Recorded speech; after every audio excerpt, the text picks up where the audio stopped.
seiman, saling mendoakan, saling berkunjung, dan saling bersilaturahmi. Kita bersyukur bahwa pada pagi ini kita masih diberi kesempatan untuk datang memuji dan membesarkan Tuhan. Mari kita datang ke hadirat Tuhan dengan mengambil saat teduh.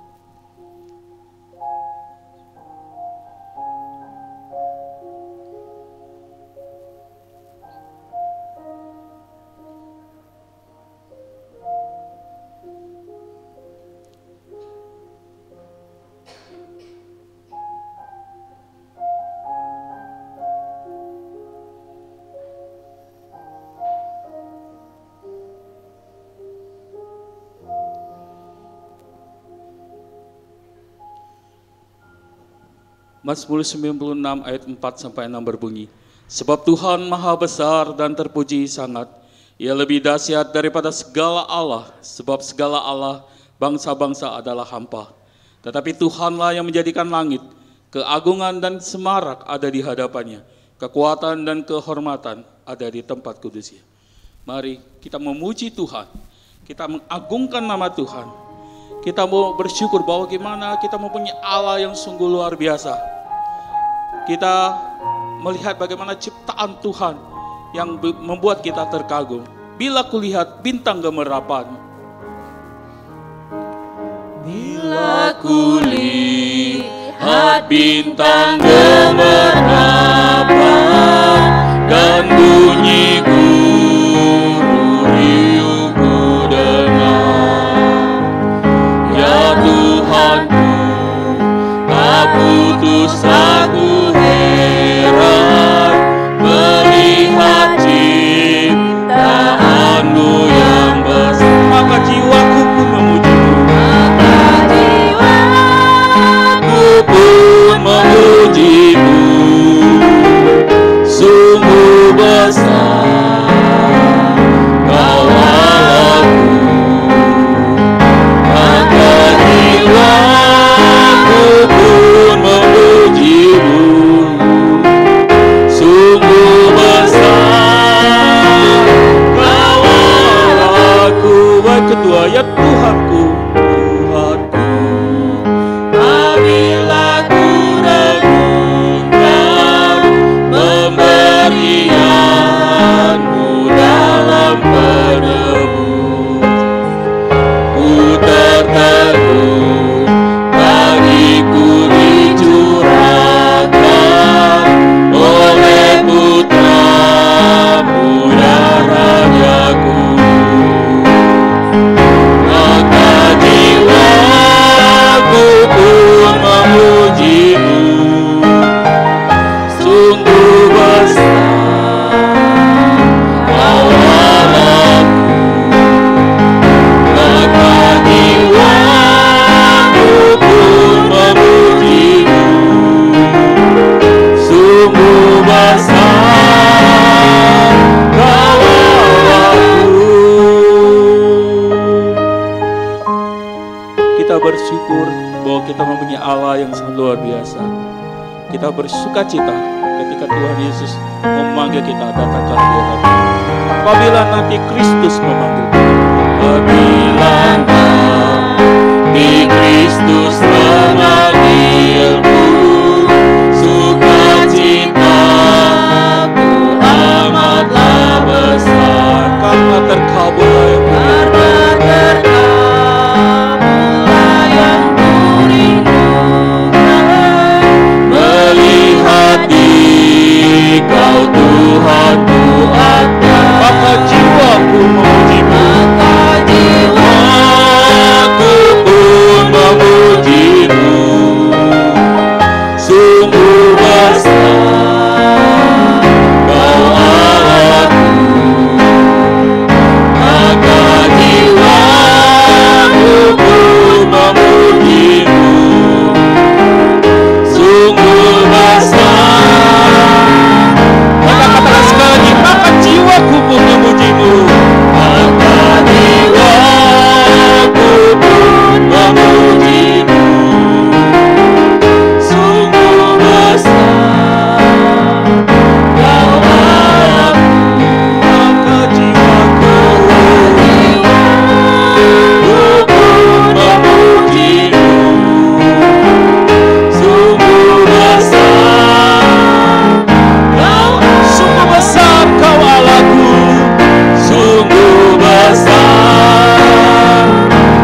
mengangkat jiwa kami, memuji dan mengagungkan Engkau.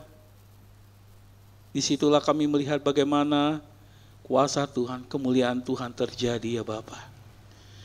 Terima kasih Tuhan untuk penyertaan-Mu sepanjang malam hari, di mana kami boleh beristirahat dan kami boleh mempersiapkan diri kami untuk datang ke hadirat Tuhan, boleh memuji dan boleh menyembah-Mu ya Bapa. Terima kasih untuk penyertaan-Mu selama ini ya Tuhan. Terima kasih ya Bapa. Kami menyerahkan ibadah kami dari awal pertengahan sampai akhirnya. Kiranya Tuhan menguasai kebaktian ini ya Bapa, dan menguasai hati dan pikiran kami. Terima kasih Tuhan. Terpujilah nama-Mu ya Bapa. Di dalam nama Tuhan Yesus yang bersyukur dan doa. Amin. Jemaat dipersilakan duduk kembali. Kita mempersiapkan diri kita untuk masuk ke dalam doa pengakuan dosa. Kita mau membawa segala dosa-dosa kita di hadapan Tuhan. Kita mau tersungkur di hadapan kaki Tuhan untuk mengaku dosa kita. Kita membuka kerinduan hati kita untuk menyampaikan segala pelanggaran kita di hadapan Tuhan. Mari kita memuji Tuhan. Kita mau katakan di muka Tuhan Yesus.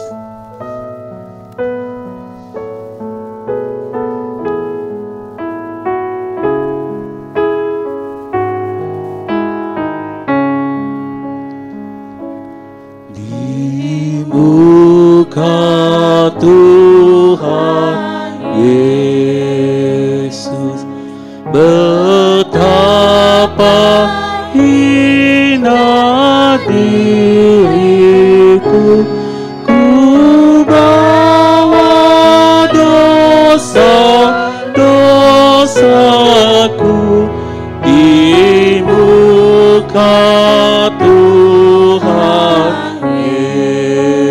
Yesus, di muka Tuhan Yesus, tersungkur karena dosaku, ku buka kerinduanku di muka Tuhan Yesus. Saya mengundang jemaat untuk bagi berdiri.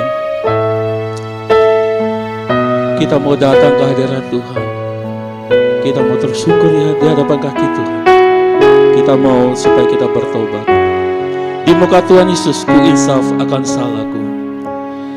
Di muka Tuhan Yesus, ku insaf akan salahku, bertobat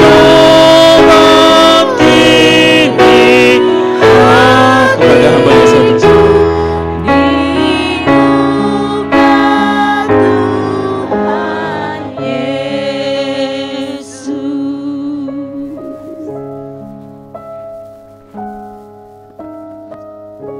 Hari ini kita mau datang kepada Dia. Firman Tuhan berkata, karena itu bertobatlah dan berbaliklah supaya dosa-dosamu dihapuskannya. Mari setiap kita tertunduk di hadapan Tuhan. Akui setiap pelanggaran kita. Akui setiap kesalahan dan dosa kita di hadapannya secara pribadi.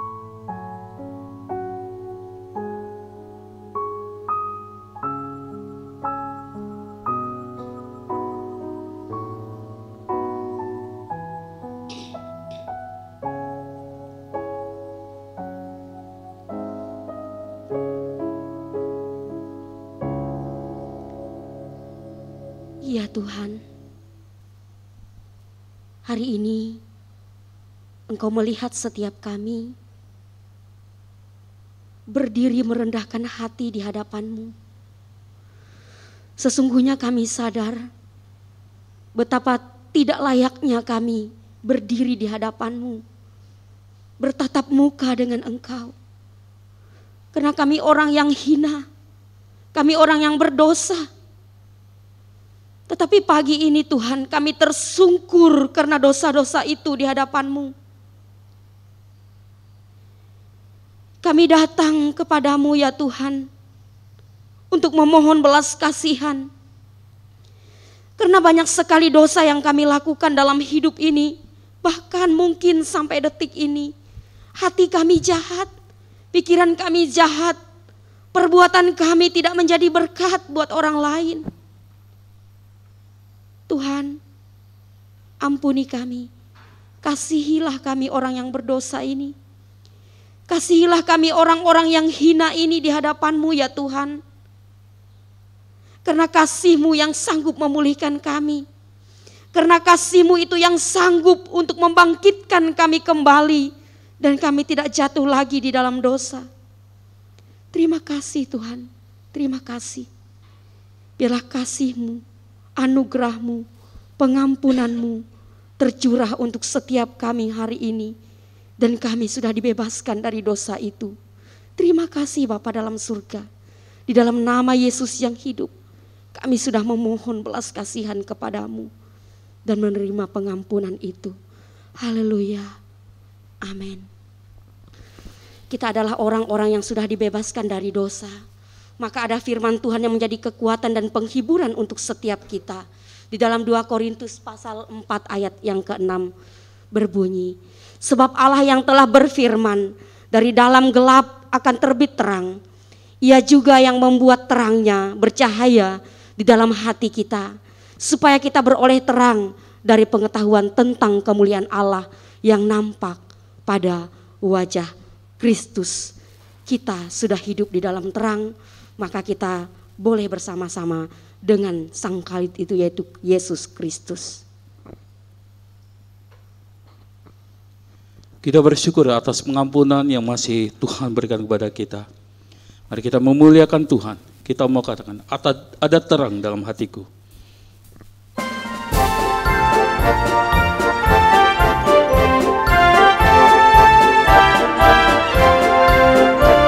Ada terang dalam hatiku, pancarkan terang mulia. Sungguh indah tiada bandingnya, Yesuslah terangku. Terang indah, terang mulia, ada suka dalam hatiku. Sejak kulihat wajahnya, dan terang di hatiku. Ada kidung dalam hatiku. Dalam hatiku, Kristus Tuhanku puji. Suara hati tiada terdengar, ya tetap berkenan. Terang indah, terang mulia, ada suka dalam hatiku. Sejak kulihat wajahnya, dan terang di hatiku.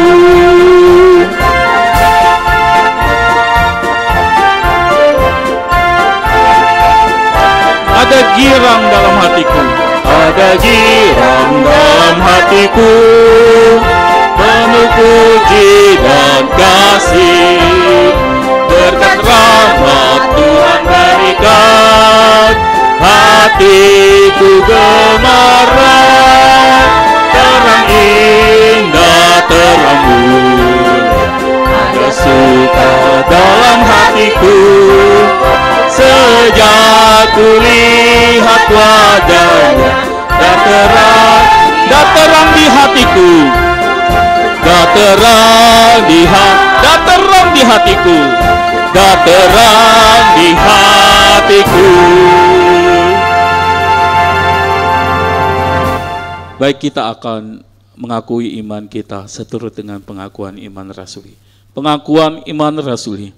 Aku percaya kepada Allah, Bapa yang Maha Kuasa, Khalik langit dan bumi, dan kepada Yesus Kristus, anaknya yang tunggal Tuhan kita, yang dikandung daripada Roh Kudus, lahir dari anak darah Maria, yang menderita sengsara di bawah pemerintahan Pontius Pilatus, disalibkan, mati dan dikuburkan, turun ke dalam kerajaan maut, pada hari yang ketiga bangkit pula dari antara orang mati, naik ke surga, duduk di sebelah kanan Allah Bapa yang Maha Kuasa, dan dari sana ia akan datang untuk menghakimi orang yang hidup dan yang mati.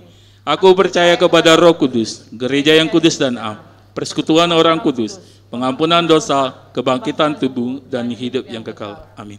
Sidang jemaat dipersilakan dulu kembali. Kita akan mempersiapkan hati dan pikiran kita untuk masuk dalam firman Tuhan. Karena firman Tuhan adalah firman yang indah, firman yang ajaib, firman yang memberi hidup. Mari kita memuji Tuhan, kita mau katakan firman hidup.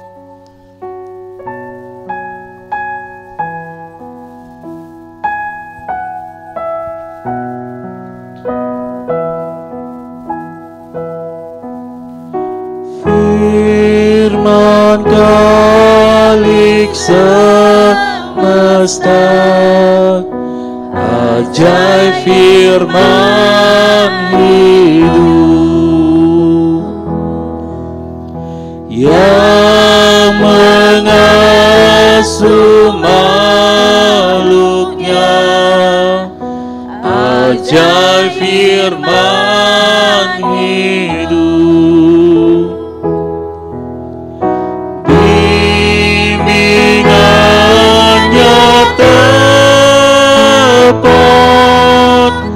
Bagi orang sesat, firman indah, firman ajaib, firman yang beri hidup, firman indah, firman ajaib, firman yang beri hidup, Firman Putra mulia, firman Putra mulia, ajaib firman hidup, menyampaikan kurnia, ajaib firman hidup. Oleh darah kudus, dosamu ditebus, firman indah, firman ajaib, firman yang beri hidup, firman indah, firman ajaib, firman yang beri hidup. kita diperintahkan Tuhan untuk menyampaikan kebenaran firman Tuhan, memberitakan Injilnya, karena firman adalah firman yang hidup yang memberikan damai sejahtera. Beritakanlah Injilnya, ajaib firman hidup yang beri damai sentosa, ajaib firman hidup. Yesus Kristus Tuhan yang beri pengharapan, firman indah, firman ajaib,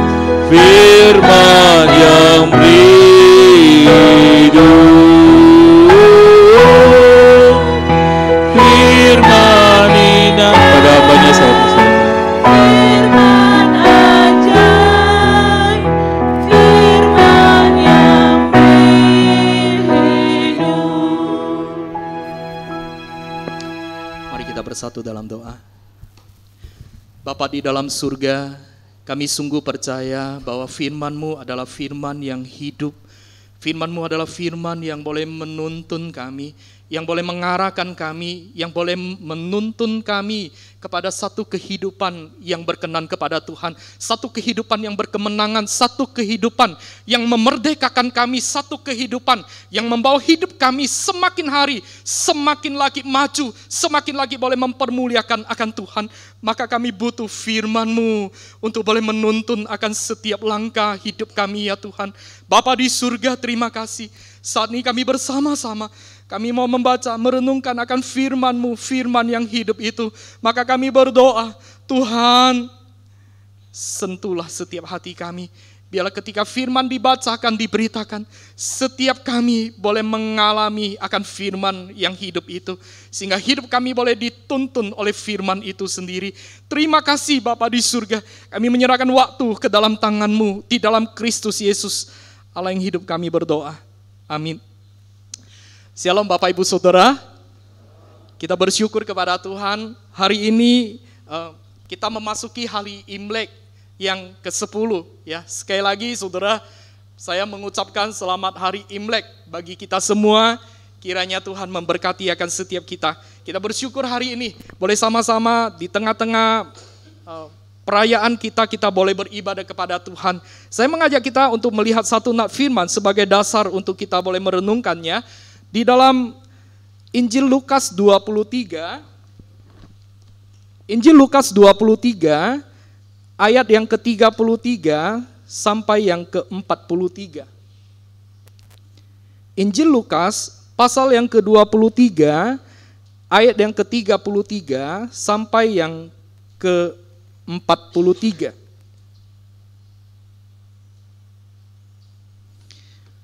Kalau sudah mendapatinya, saya akan membacakan ayat yang ganjil atau ayat 33. Bapak Ibu Saudara membaca ayat yang genap, ayat yang ke-34 kita baca secara silih berganti. Injil Lukas pasal yang ke-23, ayat yang ke-33 sampai yang ke-43. Saya akan membacakannya. Ketika mereka sampai di tempat yang bernama Tengkora, mereka menyalibkan Yesus di situ dan juga kedua orang penjahat itu, yang seorang di sebelah kanannya dan yang lain di sebelah kirinya.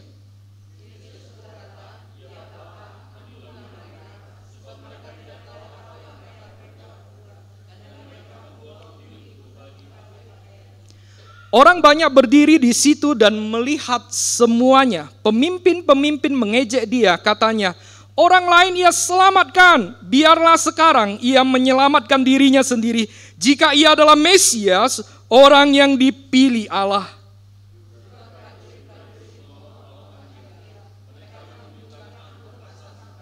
Dan berkata, jika engkau adalah raja orang Yahudi, selamatkanlah dirimu.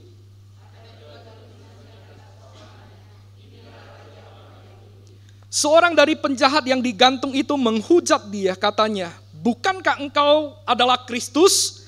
Selamatkanlah dirimu dan kami.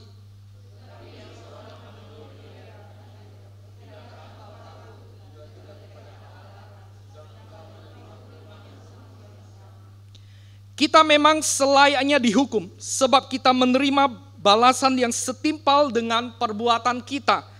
Tetapi orang ini tidak berbuat sesuatu yang salah.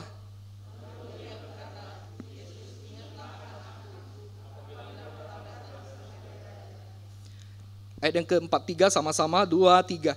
Kata Yesus kepadanya, aku berkata kepadamu, sesungguhnya hari ini juga engkau akan bersama-sama dengan aku dalam Firdaus. Sedemikian jauh pembacaan firman. Nah Bapak Ibu Saudara, hari ini saya mengajak kita merenungkan satu tema tentang menyia-nyiakan kesempatan. Saudara, ini adalah satu hal yang mungkin seringkali menjadi pemikiran kita, bukan? Ada kalanya dalam hidup kita, saudara, ada pilihan dan pilihan yang penting itu sangatlah menentukan akan arah hidup kita ke depan, bukan? Sekali lagi saudara, bahwa dalam hidup ini ada pilihan, dan pilihan yang penting itu menentukan akan hidup kita ke depan seperti apa. Saudara, ketika engkau dan saya diperhadapkan dengan pilihan-pilihan yang ada, pilihan-pilihan yang sangat penting, saudara.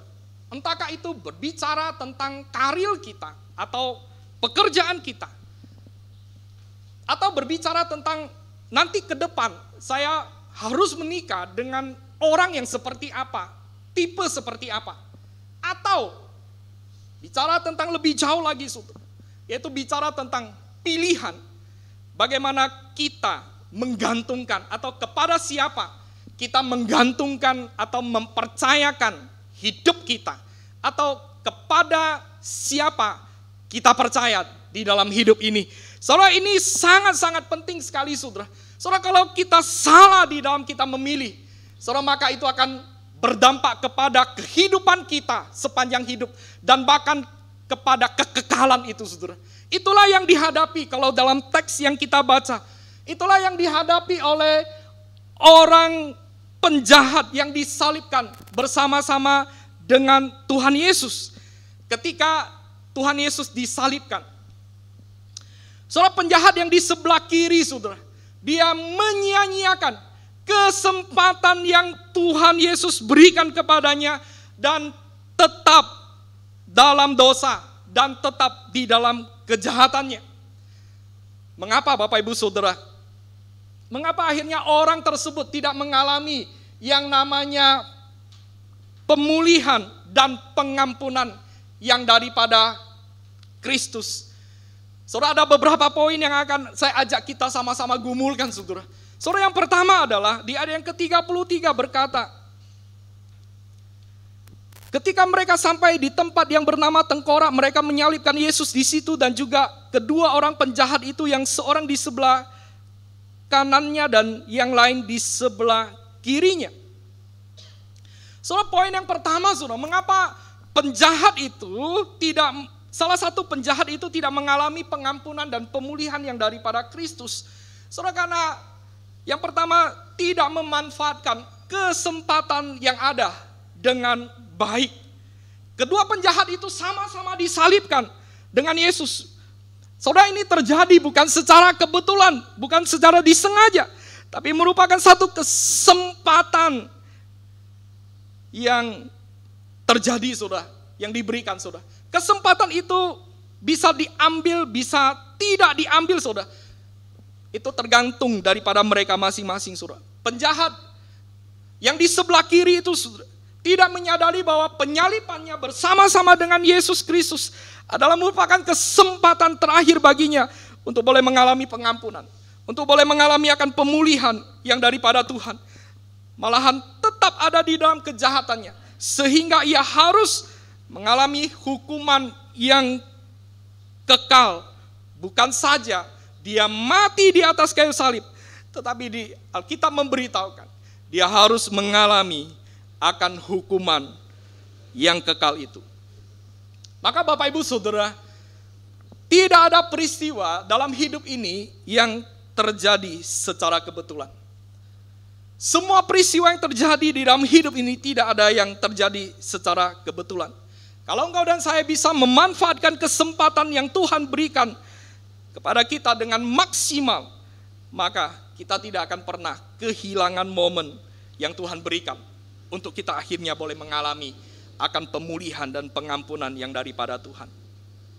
Maka apapun yang terjadi dalam hidup ini, Bapak Ibu, jangan pernah sesali akan keadaan apapun. Apapun itu bentuknya. Tapi renungkanlah setiap peristiwa, setiap keadaan yang sedang engkau alami itu, saudara. Dan sadarilah dan kembalilah kepada apa yang Tuhan mau. Pergunakanlah, manfaatkanlah akan semua peristiwa yang ada untuk engkau dan saya akhirnya boleh kembali kepada Tuhan. Jangan sia-siakan semua peristiwa yang engkau dan saya alami yang terjadi itu. Akhirnya itu membawa engkau dan saya semakin jauh daripada Tuhan.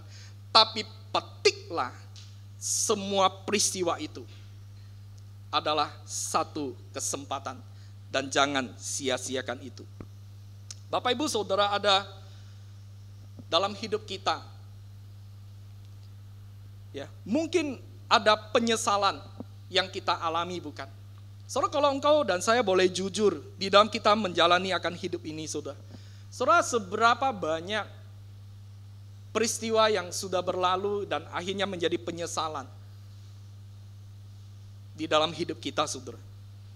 Saudara, ada anak muda, ya, dia ceritakan dia begitu menyesali akan perjalanan waktu hidupnya. Saudara, waktu SMP dia ceritakan bahwa SMP dia sekolah, dia dari jam 6 pagi berangkat sekolah, jam 5 sore baru pulang, saudara. Dan di situ fasilitas sekolahnya begitu rupa, begitu lengkap, ya, untuk dia boleh menambah pengetahuan begitu rupa, begitu maksimal. Tapi dia tidak pakai itu dengan baik, katanya.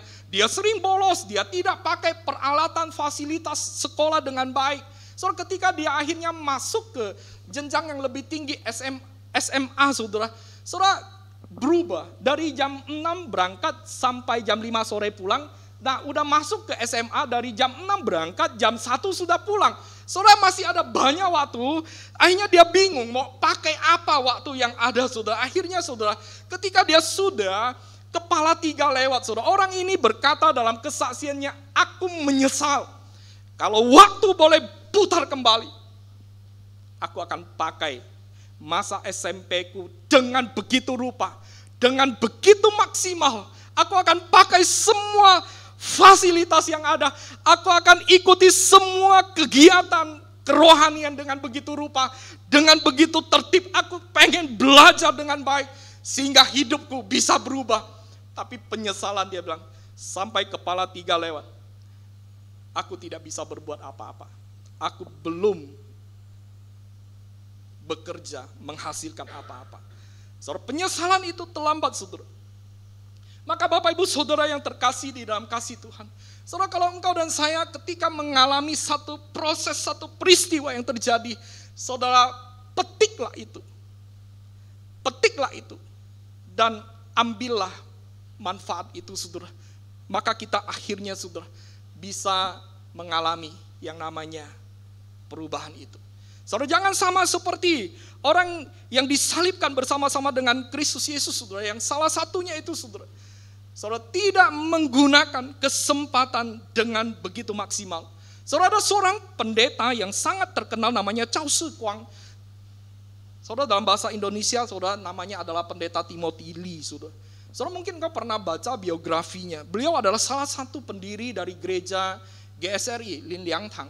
Saudara, beliau adalah menceritakan orang memberikan kesaksian tentang kehidupan pendeta ini. Beliau adalah lahir dari China dan dalam masanya 100 tahunan lampau. Saudara, beliau boleh disamakan, ya, dengan pendeta Dr. Stephen Tong. Karena beliau dalam masa pelayanannya, saudara, dia berkhotbah di 200-an negara, saudara. Salah satu negara yang dia datangi, saudara, adalah Indonesia dan melahirkan, ya, terbentuknya gereja Lin Liang Tang, GSRI, saudara, Gereja Santapan Rohani Indonesia. Saudara, dia melayani Tuhan, dia pergi kemana-mana, saudara, dia berkhotbah. Ada banyak orang melalui pelayanannya Tuhan pakai, akhirnya melalui firman yang diberitakan, saudara, ada banyak orang yang akhirnya berbondong-bondong datang percaya kepada Yesus Kristus. Banyak orang yang bertobat melalui akan pelayanannya, saudara. Kenapa, saudara? Satu sisi dia ceritakan ada banyak anak-anak Tuhan, ada banyak pendoa-pendoa yang mendoakan akan pelayanan sang pendeta ini. Sehingga Tuhan berkenan untuk memakai pelayanan dan sehingga banyak orang melalui pelayanannya, orang itu boleh dibawa kembali kepada Tuhan. Dan singkat cerita, ada satu pergumulan yang sangat berat di dalam kehidupannya. Yaitu yang pertama, papanya sudah meninggal dan meninggal di luar Tuhan. Itu menjadi satu penyesalan yang teramat besar di dalam kehidupan dia. Karena dia adalah seorang pengkhotbah besar, dia dipakai Tuhan membawa banyak orang untuk boleh percaya kepada Tuhan. Tapi satu sisi, papanya di luar Tuhan. Itu satu penyesalan dia, saudara. Yang kedua, saudara, dia bergumul, ada satu beban di dalam hatinya. Ada satu ibundanya yang masih hidup. Dalam usia yang lansia. Saudara, dia bergumul sekali, Tuhan, Engkau pakai aku mempertobatkan banyak orang. Tapi aku bergumul, Tuhan, Mama, orang yang paling aku dekat dengan aku, yang sayang sama aku dan aku sayang dia.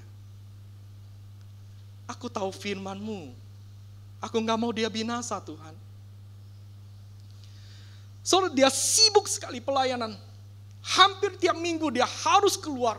Entahkah keluar kota, keluar wilayah, bahkan keluar negeri, keliling.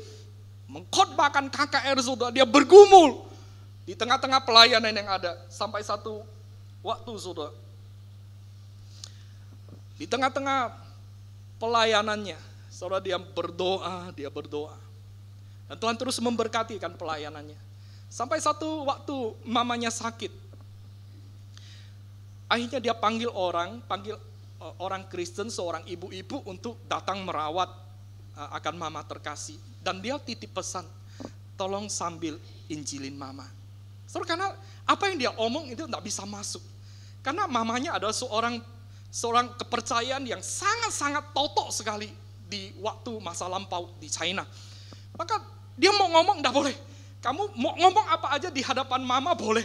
Tapi jangan pernah sekali-sekali ngomong tentang yang namanya Yesus. Soalnya dia bohong, saudara, nggak bisa apa-apa. Tapi dia minta untuk seorang ibu untuk boleh melayani dan akhirnya boleh menyatakan akan kasih Kristus itu, saudara. Akhirnya di dalam beberapa waktu dia merawat dan pendeta Timothy Lee atau Chow Shi Kuang ini sedang di luar pelayanan. Dia mendengar mamanya mau memberi diri untuk dibaptis. Soalnya kemudian pendeta ini langsung setelah pelayanan dia langsung kembali ke negara, berjumpa dengan sang mama untuk memastikan akan apa yang menjadi keinginan mamanya untuk memberi dibaptis. Dia tidak yakin dengan apa yang disampaikan oleh ibu itu, saudara. Dia ingin mendengar sendiri apakah mamanya betul-betul percaya kepada Yesus atau tidak. So dia pulang dan dia betul-betul berbicara kepada mamanya tentang Yesus Kristus. Dan teramat sukacita. Dia akhirnya betul-betul percaya kepada Yesus. Dan akhirnya cerita dia diberi diri untuk dibaptis mamanya, saudara. Dia sangat-sangat senang sekali. Karena Tuhan boleh mendengar akan apa yang menjadi kerinduan dia. Mamanya boleh percaya. Sehingga dia semakin semangat untuk pelayanan keluar. Dia semakin berkobar-kobar di dalam memberitakan Injil. Dan semakin banyak orang yang juga mendukung akan pelayanannya, saudara. Saudara, kemudian satu ketika, cerita singkat, saudara, bahwa mamanya kembali sakit. Dan keluarga istrinya telepon, mama sudah sangat berat. So di antara pilihan yang ada, salah satu sisi dia sedang pelayanan di luar negeri. So dia sangat sedih, tidak bisa pulang. Ya, karena dia tahu momennya sudah sangat dekat. Tapi di satu sisi dia ceritakan kesaksian. Tapi aku sangat terhiburkan. Karena mama sudah di dalam Tuhan. Kalaupun mama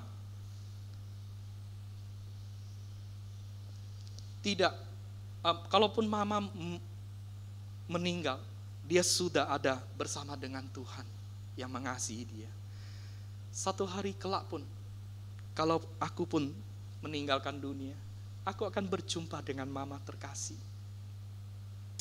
Akhirnya dia tidak pulang, saudara. Karena pulang waktu itu tidak sama dengan kita sekarang mau terbang dari Indonesia ke China bisa 6-7 jam, 8 jam maksimal kita sudah sampai. Dulu saudara harus berbulan-bulan lamanya baru bisa sampai di sana. Karena nggak mungkin lagi, pulang udah terlambat. Saudara akhirnya betul, saudara, mama, dia mendengar berita terakhir mama sudah meninggal. Tapi dia tetap bersuka cita, saudara. Karena mama sudah di dalam Tuhan. Saudara, dia gunakan kesempatan dengan begitu rupa. Dia tahu dia nggak bisa masuk, tapi dia gunakan cara lain, orang lain untuk boleh menyatakan Injil itu di tengah-tengah kehidupan akan mama terkasih, sehingga mama terkasih boleh menjadi orang yang percaya kepada Tuhan. Menjadi pertanyaan saya, saudara, Saudara, penjahat ini tidak menggunakan kesempatan dengan maksimal. Kesempatan yang Tuhan berikan kepada dia. Bapak, Ibu, Saudara, apakah kita sudah gunakan kesempatan kita dengan maksimal? Apakah kita sudah gunakan kesempatan yang Tuhan berikan kepada kita? Saudara, sadarkah engkau, saudara, bahwa di sekeliling kita mungkin ada keluarga kita, ada famili kita, ada sahabat yang dekat dengan kita, yang belum di dalam Tuhan. Saudara, sadarkah engkau dan saya, bahwa orang yang di luar Tuhan, Alkitab memberikan kesaksian, di luar Kristus tidak ada keselamatan. Di luar Kristus tidak ada hidup yang kekal. Karena Alkitab memberitahukan di bawah kolong langit ini tidak ada nama lain yang diberikan kepada manusia yang olehnya manusia boleh mengalami keselamatan selain di dalam nama Yesus, selain percaya kepada Yesus Kristus. Saudara, kalau engkau dan saya betul-betul mengasihi akan keluargamu, akan sanakmu, akan sahabatmu, saudara, sadarkah engkau kalau mereka di luar Tuhan, mereka sedang menuju kepada kesesatan dan kepada kebinasaan. Saudara, pergunakan kesempatan yang ada. Sekali lagi, saudara, Tuhan panggil engkau dan saya. Tidak hanya sekedar untuk engkau dan saya boleh punya surga hidup yang kekal, tapi supaya engkau dan saya boleh menghasilkan buah. Engkau dan saya boleh menjadi saksi Allah di tengah-tengah kehidupan kita. Maka selagi ada kesempatan, maka pergunakanlah kesempatan itu. Selagi ada kesempatan, tangkap itu kesempatan. Mungkin kesempatan itu ketika sudah berlalu tidak akan kembali lagi, saudara. Sama seperti pendeta Chow Tzu Kwang. So, kalau dia tidak gunakan kesempatan dengan baik, panggil orang untuk boleh melayani dan boleh memberitakan, bagikan kasih Kristus. Mungkin mama terkasih tidak bisa percaya kepada Tuhan. Tapi selagi ada kesempatan dalam pelayanannya berjuang, supaya mama terkasih boleh mengalami akan yang namanya kasih karunia Tuhan. Yang kedua, Bapak Ibu Saudara, mengapa penjahat itu tidak memperoleh atau mendapatkan pengampunan dan pemulihan selain dia tidak menggunakan kesempatan atau manfaat yang ada dengan maksimal, dengan baik. Soal dia juga tidak menggunakan atau tidak menyadari akan dosa-dosanya. Di ayat ke-39 dikatakan di situ, seorang dari penjahat yang digantung itu menghujat dia, katanya, bukankah engkau adalah Kristus? Selamatkanlah dirimu dan kami. Saudara, penjahat yang ada di sisi, salah satu sisi Kristus, saudara, banyak penafsir menyatakan itu di sebelah kirinya Tuhan Yesus, saudara, semakin hidup dalam kejahatannya dengan menghujat dia, karena dia tidak sadar bahwa dia ada di salib itu. Dia disalibkan karena dia memang terbukti bersalah melakukan kejahatan. Tindakan menghujat Yesus Kristus didasari ketidakrelaannya untuk mendapatkan hukuman itu. Dan dia menganggap dirinya benar. Hal itulah yang membuat dia tidak mampu untuk melihat peluang untuk dipulihkan. Selain hukuman yang semakin berat, yakni hukuman yang kekal itu, saudara. Maka ketidaksadaran akan diri sendiri adalah merupakan penghalang yang terbesar. Ya. Ketidaksadaran akan diri sendiri merupakan penghalang terbesar dalam mendapatkan pengampunan dan pemulihan daripada Tuhan. Maka Bapak Ibu Saudara yang terkasih dalam kasih Tuhan, saudara, kita harus menyadari, saudara, diri kita terlebih dahulu. kita ini adalah orang yang berdosa, saudara. Kita adalah orang yang lemah. Kita adalah orang yang membutuhkan akan yang namanya pertolongan Tuhan. Soalnya kalau engkau dan saya tidak menyadari engkau dan saya adalah orang yang berdosa, adalah orang yang lemah, soalnya engkau tidak akan datang kepada Tuhan, bukan? Engkau menganggap diri engkau baik-baik, engkau menganggap diri kita nggak ada masalah. Kita menganggap diri kita bisa mengatasi diri kita sendiri. Saudara, ternyata saudara, ketika kita punya sikap yang demikian, saudara, maka sesungguhnya kita akan jauh daripada yang namanya pengampunan dan pemulihan yang daripada Tuhan. Saudara, selama ini saudara, dalam kita menjalani hidup kita, saudara, sadarkah engkau dan saya adalah orang yang membutuhkan pertolongan Tuhan? Sadarkah engkau dan saya adalah orang yang membutuhkan akan pemulihan yang daripada Tuhan? Sadarkah engkau dan saya bahwa kita adalah orang-orang yang berdosa itu, saudara? Engkau kan mungkin mengatakan, Denny, saya tidak melakukan dosa yang besar kok. Saya tidak melakukan sesuatu yang merugikan orang lain, saudara. Saudara, saya coba ajak kita melihat kita sebagai anak-anak terang, sebagai orang-orang yang di dalam Kristus, sebagai orang-orang yang percaya kepada Tuhan. Menjadi pertanyaan, saudara. Saudara, di dalam bagian ini, saudara, memberitahukan kepada kita. Saudara, apakah kita hidup di dalam percabulan? Apakah kita hidup di dalam kecemaran? Saudara, apakah kita adalah orang yang serakah, orang yang tamak, orang yang hanya dengan kata lain mementingkan diri kita sendiri, atau dengan kata lain hanya memikirkan diri kita sendiri dan mengabaikan orang lain atau perkataan kita? Selama ini adalah perkataan-perkataan yang kotor, perkataan-perkataan yang kosong, perkataan-perkataan yang sembrono, perkataan-perkataan yang menggerutu mungkin di dalamnya, perkataan-perkataan yang sama seperti orang-orang dunia yang tidak pernah mengenal Allah, perkataan-perkataan yang tidak membangun itu, saudara. Saudara, Alkitab memberitahukan dalam Efesus 5, saudara, itu adalah perbuatan-perbuatan manusia lama, itu adalah perbuatan-perbuatan kita di masa lampau yang belum mengenal Allah, yang dimana waktu itu kita masih hidup di dalam kegelapan. Tapi sekarang kita di dalam Kristus, kita adalah umatnya Tuhan. Saudara, kita yang percaya kepada terang itu, saudara, maka kita harus hidup di dalam terang itu. Maka Alkitab memberitahukan, kita harus tanggalkan semuanya itu, saudara. Saudara, ketika engkau dan saya menyadari, engkau dan saya adalah orang berdosa, engkau datang kepada Tuhan, meminta akan pengampunan yang daripada Tuhan, maka Tuhan mengampuni engkau. Jangan seperti penjahat yang salah satu penjahat itu, saudara, dia disalibkan bersama-sama dengan Kristus. Dia tidak menyadari perbuatannya adalah perbuatan yang jahat, berdosa. Malah dia mengutuk Tuhan Yesus dan berkata, kalau engkau Mesias, selamatkan dirimu dan selamatkan kami, saudara. Ya, dia menyadari akan dosa-dosanya, bahwa dia betul-betul layak untuk mendapat hukuman, sedang Tuhan Yesus tidak melakukan sedikit salah pun. Tapi dia naik di atas kayu salib adalah bagi engkau dan saya.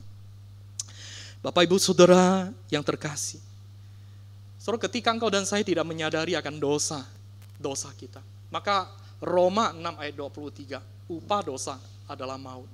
Sekali, saudara, kalau engkau dan saya tidak menyadari akan dosa-dosamu, dan engkau hidup di dalam dosa itu, hidup dengan kata lain, hidup di dalam kegelapan itu, saudara, maka engkau dan saya, Alkitab memberitahukan bahwa kita hidup di dalam murkanya Allah. Upah dosa adalah maut. Tapi ayat Roma 6:23 tidak sampai berhenti di situ. Tapi dikatakan di situ, tetapi kasih karunia Allah adalah hidup yang kekal dalam Kristus Tuhan kita. Amin, saudara. Tapi kasih karunia Allah adalah hidup yang kekal dalam Kristus Yesus. Saudara, ketika kita menyadari dosa, kita kembali kepada Kristus, saudara, maka kita mempunyai hidup yang kekal itu, saudara. Saudara, kita bersyukur punya Allah yang demikian.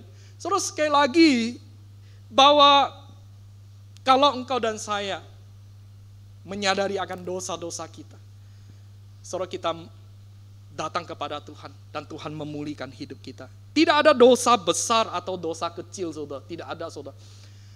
Alkitab hanya memberitahukan, upah dosa adalah maut.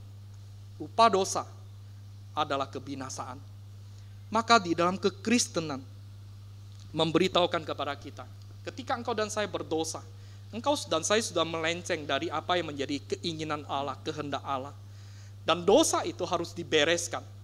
Kalau tidak dibereskan, maka itu akan menjadi sesuatu yang bumerang di hadapan Tuhan. Maka Bapak Ibu Saudara yang kukasih dalam kasih Tuhan, biarlah kita menjadi orang-orang yang boleh menyadari bahwa kita adalah orang-orang yang berdosa. Dan yang terakhir, saudara, mengapa penjahat itu tidak memperoleh pengampunan dan pemulihan yang daripada Tuhan? Saudara, ayat yang ke-39b memberitahukan kepada kita, selamatkanlah, bukankah engkau adalah Kristus? Selamatkanlah dirimu dan kami. Saudara yang kukasihi, bahwa poin yang ketiga, mengapa dia tidak mengalami akan pengampunan dan pemulihan? Saudara, karena dia tidak sadar akan kebutuhannya. Dia tidak sadar akan kebutuhan dirinya yang paling mendasar. Penyamun yang ada di salah satu sebelah Tuhan Yesus Kristus, saudara, tidak tahu kebutuhan yang paling dibutuhkan pada posisi yang tersalibkan itu. Dia memikirkan sementara, dia memikirkan hal-hal yang sementara di dalam dunia ini. Dia berkata, selamatkanlah dirimu dan kami. Dia hanya memikirkan bagaimana bisa lepas dari salib, tetapi tetap sebagai penjahat. Padahal yang paling ia butuhkan adalah bicara tentang bagaimana jiwanya boleh mengalami keselamatan yang daripada Tuhan. Buat apa terlepas dari salib, tetapi akhirnya mengalami kematian yang kekal, kebinasaan yang kekal. Maka Bapak Ibu Saudara yang kukasihi dalam kasih Tuhan, seorang kau dan saya adalah hidup di tengah-tengah dunia yang fana, yang sementara. Petrus memberitahukan kepada kita, kita hanya pelancong kelui. Kita hanya orang-orang yang menumpang sementara di dunia ini. Saudara, ada hal yang sangat-sangat penting yang harus kita sadari, yaitu kita punya hidup yang kekal. Hidup tidak hanya di dunia, tapi ada hidup yang kekal. Hidup yang kekal adalah hidup ketika kita meninggalkan dunia ini.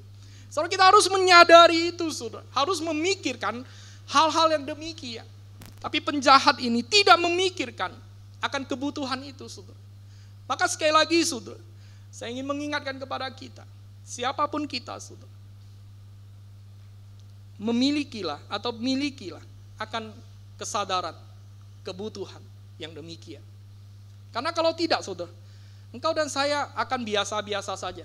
Ketemu dengan sanak famili orang terdekat kita, yang mungkin di luar Tuhan, yang tidak pernah mendengar akan nama Yesus Kristus.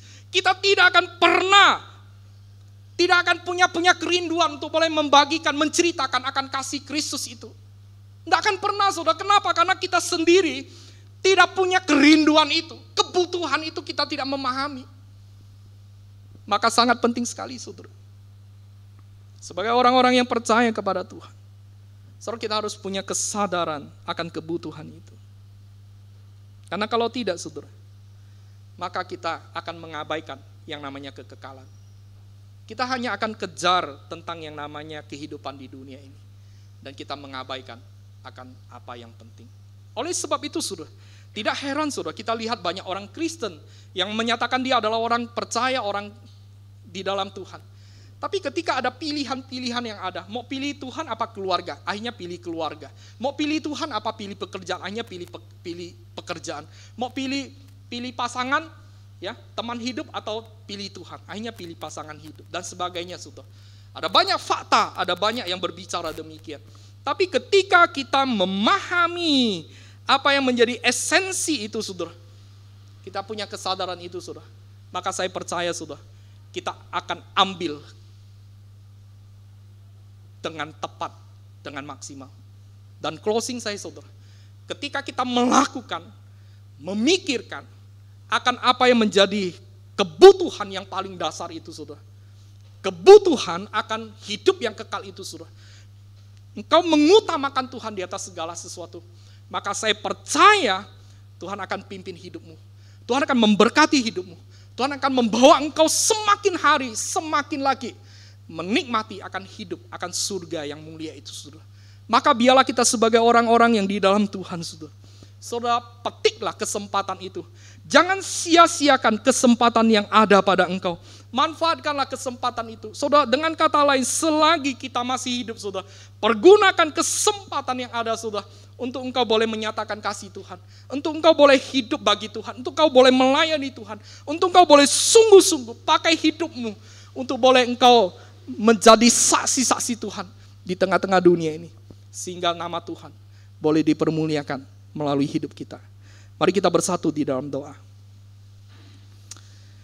Bapak Ibu Saudara, saya mengajak kita sama-sama merenung, saudara. Bagaimana dengan kehidupan kita, saudara? Apakah selama ini kita menggunakan kesempatan yang Tuhan berikan dengan baik? Kita tangkap kesempatan yang Tuhan berikan itu kepada kita dengan baik? Atau sebaliknya, kita sia-siakan kesempatan. Kita sia-siakan kepercayaan Tuhan. Kita tidak lagi mau melakukan apa yang Tuhan mau. Tapi kita hanya mau melakukan apa yang menjadi keinginan kita semata-mata. Kesenangan kita sendiri. Bukan kesenangan Tuhan. Ini kesempatan, saudara. Jangan sia-siakan. Kembalilah kepada Tuhan.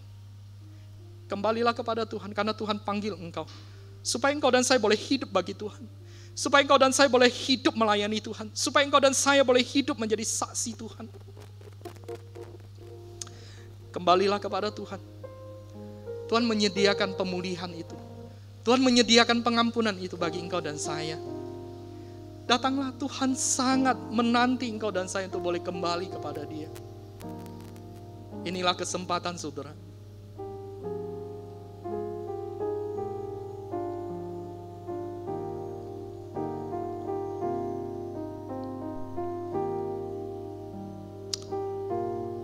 Bapa di dalam surga,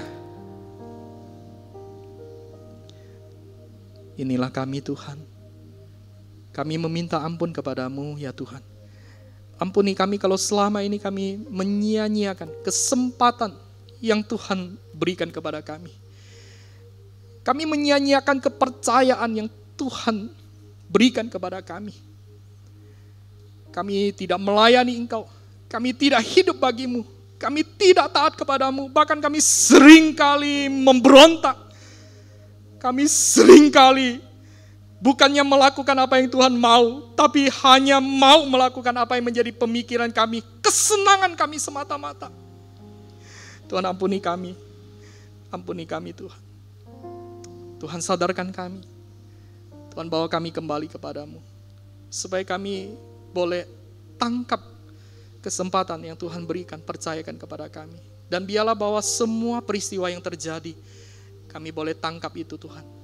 Kami boleh melihat di balik semuanya itu, ada Tuhan yang beranugerah, ada Tuhan yang mau memimpin kami. Kami berdoa, Tuhan, teguhkan hati kami, dan Tuhan pimpin akan kehidupan kami.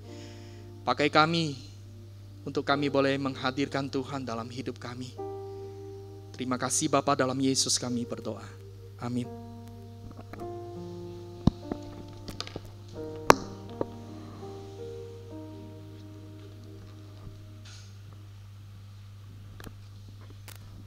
Terima kasih pada hamba-Nya yang telah menyampaikan benar firman Tuhan.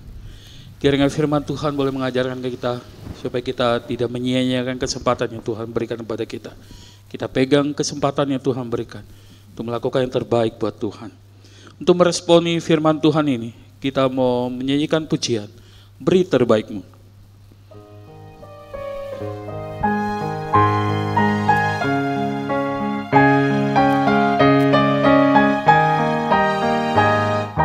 Dengar seruannya, beri terbaikmu. Rendah atau tinggi Dia melihat, kerja semampumu tak menuntut. Tak perlu dipuji, Dia yang tahu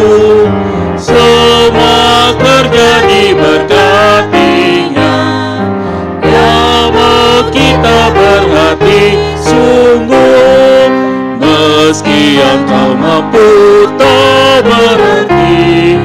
Melayanilah dia sekuatmu. Tak ingin dipuji, tak tergoyah. Memperkenankannya dia senanglah. Kerja dengan sungguh tak mengeluh. Semua ditempuh sebaikku. Semua kerja diberkatinya. Dia mau kita berhati sungguh. Pasti yang kau mampu tak berarti. Melayanilah dia sekuat.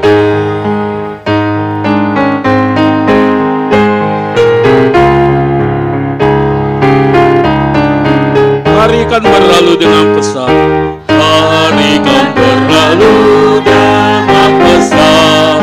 Bekerjalah cepat, jangan uji. Cuma dipersiapkan untuk bagi berdiri. Senang, ada pahala sedang menunggu. Semua kerja diberkati ya. Dia mau kita berhati sungguh. Meski yang kau mampu tak berarti. Melayanilah dia sekuatmu. Mari kita berdoa. Tuhan Yesus, terima kasih atas setiap berkat Tuhan yang Tuhan curahkan kepada kami. Kami bersyukur pada pagi ini Tuhan masih memberikan kesempatan untuk datang ke hadirat Tuhan, boleh memuji dan membesarkan nama Tuhan. Bapa, kami menyerahkan persembahan yang nanti yang akan kami berikan dan yang mungkin yang sudah ada memberikan persembahan. Kiranya Tuhan memberkati persembahan kami, boleh menjadi persembahan kami yang harum di mata-Mu ya Bapa. Terpujilah nama-Mu ya Bapa, hanya di dalam nama Tuhan Yesus bersyukur dan berdoa. Amin. Jemaat dipersilakan duduk kembali. Pada hambanya saya persilakan. Shalom Bapak Ibu Saudara. Kita bersyukur kepada Tuhan hari ini boleh bersama-sama beribadah. Apakah di tengah-tengah ibadah kita ada jemaat yang pertama kali hadir? Kalau ada boleh acungkan tangan supaya kami boleh kenal dan layani. Ada Bapak Ibu Saudara? Ya, tidak ada ya. Kita bersyukur kepada Tuhan. Tuhan memberkati setiap kita. Terima kasih buat rekan-rekan yang boleh melayani kita melalui ibadah hari ini. Tuhan memberkati. Sore minggu depan kami juga terus mengajak kita sama-sama untuk boleh kembali kita beribadah kepada Tuhan baik secara on-site atau di gereja ataupun secara live streaming. Saudara, sama-sama kita boleh kembali belajar dari buku Purpose Driven Life saudara, yaitu tentang memandang kehidupan dari sudut pandang Allah. Contoh Joni akan men-sharingkan firman. Kemudian kami juga terus mengundang, menghimbau, mengajak Bapak Ibu Saudara, mari luangkan waktu di pertengahan minggu saudara. Marilah bersama-sama kita saudara, satukan hati, kita boleh berdoa saudara. Saudara, mari kita sama-sama boleh kembali di tengah-tengah kesibukan kita. Biarlah Tuhan sekali lagi boleh menguatkan, menyegarkan akan setiap kita. Firman Tuhan juga boleh meneguhkan akan setiap kita. Nanti doa Rabu malam ada pendeta Kong yang akan melayani kita melalui firman Tuhan. Kemudian kami juga terus menghimbau bagi Bapak Ibu Saudara yang belum memberi diri untuk dibaptis atau yang belum disidikan. Saudara, nanti bulan Maret, saudara, kita ada kelas baptisan. Boleh daftarkan diri dan kita boleh ikuti akan kelas ini bersama-sama sebelum kita akan mengadakan baptisan. Saat ini saya mengajak kita sama-sama bangkit berdiri.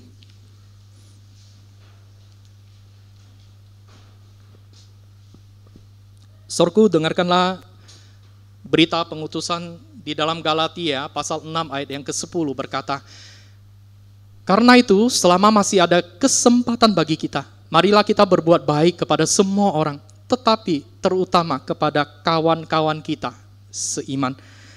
Amin. Kita tutup ibadah, naikkan pujian doksologi.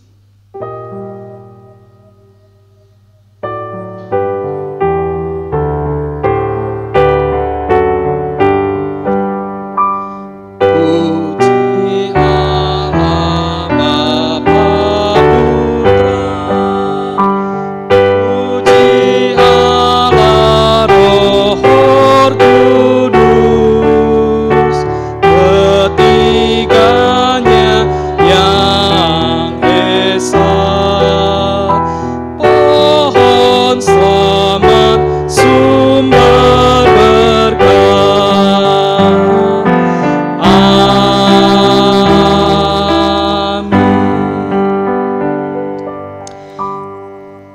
Bapak Ibu Saudara yang terkasih dalam kasih Tuhan, arahkanlah hatimu kepada Tuhan. Biarlah setiap puji-pujian, doa dan firman yang sudah diberitakan kepada kita, lakukanlah, hidupilah dengan setia dalam hidup kita.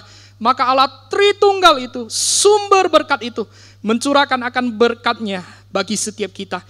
Kiranya kasih sayang, kasih kekal, kasih yang melampaui akal dan pikiran, anugerah keselamatan dan damai sejahtera dari Tuhan kita Yesus Kristus, pimpinan persekutuan, pertolongan, penyertaan dari arah Roh Kudus, menyertai setiap kita dari saat ini, bahkan sampai selama-lamanya. Amin.